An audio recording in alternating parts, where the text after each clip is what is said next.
നമ്മൾ കൂട്ടായിട്ട് ഒറ്റക്കെട്ടായിട്ട് ഈ കേരളത്തെ രക്ഷിക്കാൻ വേണ്ടി നടത്തുന്ന പ്രവർത്തനങ്ങൾക്കിടയിൽ രാഷ്ട്രീയപരമായിട്ടുള്ള ചർച്ച പരമാവധി ഒഴിവാക്കുക, അങ്ങോട്ടും ഇങ്ങോട്ടുമുള്ള വിഴുപ്പലക്കൽ ഒഴിവാക്കുക എന്നതായിരുന്നു ആദ്യം മുതൽ തന്നെ നമ്മൾ ഊന്നിയത്. അതിനു വേണ്ടിയിട്ടാണ് കഴിഞ്ഞ 12 ദിവസം ശ്രമിച്ചത്. പക്ഷെ BJPയുടെ പ്രതിനിധി ഇപ്പോൾ പറഞ്ഞ വാചകം ഒരു കാന നന്നാക്കാൻ പോലും ശേഷിയില്ലാത്ത ഗവൺമെന്റ് എന്നതാണ്. ഈ കഴിഞ്ഞ 10-12 ദിവസമായി ഈ ഉരുൾപൊട്ടൽ ഉണ്ടായപ്പോൾ ഒറ്റ മനസ്സായി ഈ പ്രവർത്തനങ്ങളെ ഏകോപിപ്പിച്ച് കൊണ്ടുപോകാൻ കേരളത്തിന്റെ ഗവൺമെന്റ്, പ്രത്യേകിച്ച് മന്ത്രിസഭാ ഉപസമിതി നടത്തിയ പ്രവർത്തനത്തെ കണ്ടില്ലെന്ന് നയിക്കാൻ അദ്ദേഹത്തിന് കഴിയുമോ? അതുപോലെ തന്നെ ആരൊക്കെയാ കേന്ദ്രത്തിന്റെ ഭാഗമായിട്ട് അവിടെ വന്ന് എന്തൊക്കെയാണ് പ്രവർത്തനം നടത്തിയെന്നൊക്കെ നമ്മുടെ മുന്നിൽ അറിയാം. ഇപ്പോൾ ഇതൊന്നും വിശദീകരിച്ച് ഏതെങ്കിലും തരത്തിൽ വിഴപ്പലക്കാനല്ല നമ്മുടെ ലക്ഷ്യം. ഇപ്പോൾ എന്തുകൊണ്ട് ഈ പ്രളയമുണ്ടായി അല്ലെങ്കിൽ ഈ ദുരന്തമുണ്ടായി 1-2 ദിവസത്തിനുള്ളിൽ ഒരു ചെറിയ പാക്കേജ്, സാമ്പത്തിക പാക്കേജ് അല്ലെങ്കിൽ ഒരു സാമ്പത്തിക സഹായം കേന്ദ്രത്തിന് പ്രഖ്യാപിക്കുന്നതിൽ എന്താണ് ബുദ്ധിമുട്ട്? നിങ്ങൾ ബീഹാറിനും ആന്ധ്രയ്ക്കൊക്കെ പ്രഖ്യാപിക്കുന്നു, 4 സംസ്ഥാനങ്ങൾക്ക് പ്രഖ്യാപിക്കുന്നു. വടക്കേന്ത്യയിലെ ഏത് സംസ്ഥാനത്ത് സമാനമായിട്ടുള്ള സാഹചര്യം ഉണ്ടായാലും അപ്പോൾ പ്രഖ്യാപനം ഉണ്ടല്ലോ. ഈ കേരളത്തോട് മാത്രം എന്താണ് ഇത്ര മടി?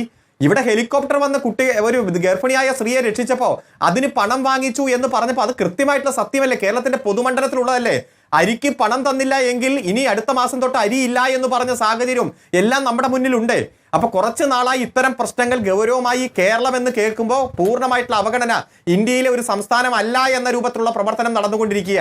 ഇവിടുന്ന് കേന്ദ്രം തരുന്നു എന്ന് പറയുമ്പോൾ ഇവിടുന്ന് കളക്ട് ചെയ്ത് കൊണ്ടുപോകുന്ന നികുതി വിഹിതം അതിന് കേരളത്തിന് അർഹതപ്പെട്ട് തരാതെ അതിൽ വെട്ടിക്കുറച്ചുകൊണ്ടിരിക്കുകയാണ്. അതായത് ഇവിടുത്തെ ജനങ്ങളുടെ നികുതി പണം ഈ സംസ്ഥാനത്തിന് കൊടുക്കാതെ മാനവ വിഭവ സൂചികയിൽ കേരളം ഒന്നാമതാണ്, അതുകൊണ്ട് ഇനി ഞങ്ങൾ വടക്കേന്ത്യയിൽ കൊണ്ടുപോയി അങ്ങ് നന്നാക്കിക്കോട്ടെ എന്ന് പറഞ്ഞ് മറുപടി തരുന്നതെല്ലാം നാം കണ്ടുകൊണ്ടിരിക്കുക.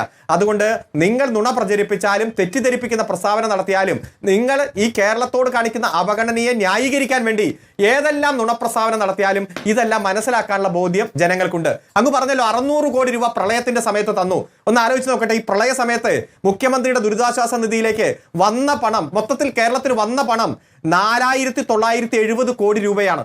ചെലവഴിച്ച തുക 5640 കോടി രൂപയാണ്. നിങ്ങൾ 600 കോടി രൂപ തരുമ്പോൾ 5640 കോടി രൂപ ഇവിടെ ചെലവഴിച്ചു. അതായത് 5000 കോടി രൂപ നിങ്ങൾ തന്നതിന്റെ 10 ഇരട്ടി ഇവിടെ ചെലവഴിച്ച സംസ്ഥാനമാണ്. അത് ഓഖി ദുരന്തമായാലും അതിനുശേഷം കോവിഡ് കാലത്തും എല്ലാം നമ്മുടെ മുന്നിലുണ്ട്.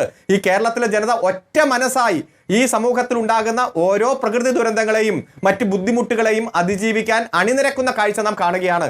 അതിൻ്റെ ഇടയിൽ ദുരിതാശ്വാസ നിധിയിലേക്ക് ഒന്നും കൊടുക്കരുത്, അത് ചെയ്യരുത്, ഇത് ചെയ്യരുതെന്നെല്ലാം പറഞ്ഞ് വിഘടനം ഉണ്ടാക്കുന്ന ആളുകളെ ഈ സമൂഹം നന്നായി തന്നെ നേരിട്ട് മുന്നോട്ട് പോകുന്നത് നാം കണ്ടുകൊണ്ടിരിക്കുക. അതുകൊണ്ട് നിങ്ങൾ തരാത്തത് പൊതുസമൂഹത്തിലുണ്ട്.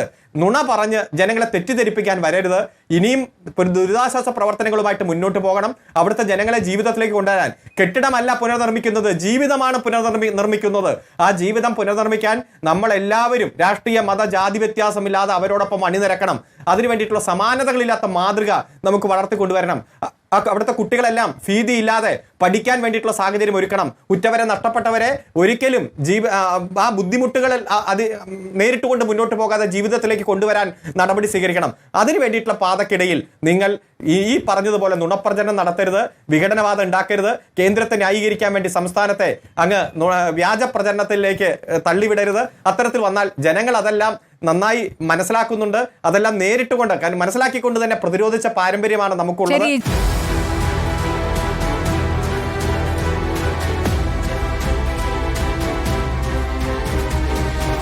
ഡിബേറ്റ് വിത്ത് സ്മൃതി പരുത്തിക്കാട്.